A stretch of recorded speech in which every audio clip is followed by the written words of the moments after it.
welcome back to another Fun Artifact Friday.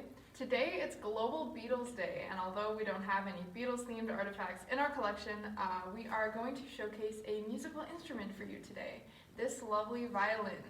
For those of you who don't know, violins featured on the songs Yesterday, Eleanor Rigby, and in the 1967 live broadcast of All You Need Is Love. So that makes this violin a lovely artifact to show you today. This particular violin was the property of Henry Sankey, who was born in Manitoba and came to Kirkland Lake in 1926. It has been in our collection since 1999. The violin itself has no identification except for the word Steiner stamped on the back. This is likely after Jacobus Steiner, who lived in the 17th century and was the most sought-after violin maker in Europe at the time. He was famous for creating all of his violins himself, and he never took an apprentice. His designs inspired violin construction in Germany and across Europe, and this particular violin closely resembles the works of Steiner himself.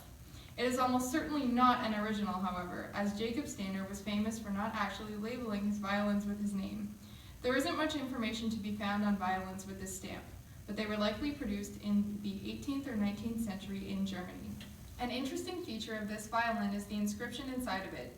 It reads Jacobus Steiner and Abfam Prope Oenipontum, 1716. Underneath, the initials HS have been written. The first violin was produced in the 16th century in Italy. Credit for the first violin is given to Andrea Amata, who was commissioned to make the first four-string violin for a wealthy family in the 1550s.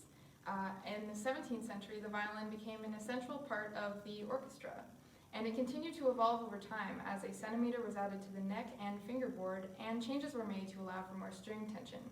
Louis Spohr is credited as the first to add a chin rest for the violin in 1820. The violin is normally associated with classical music, but it's actually a popular sound for rock, jazz, and country, and the Beatles. Thank you for joining us on this Fun Artifact Friday. We hope to see you next week for another fun artifact.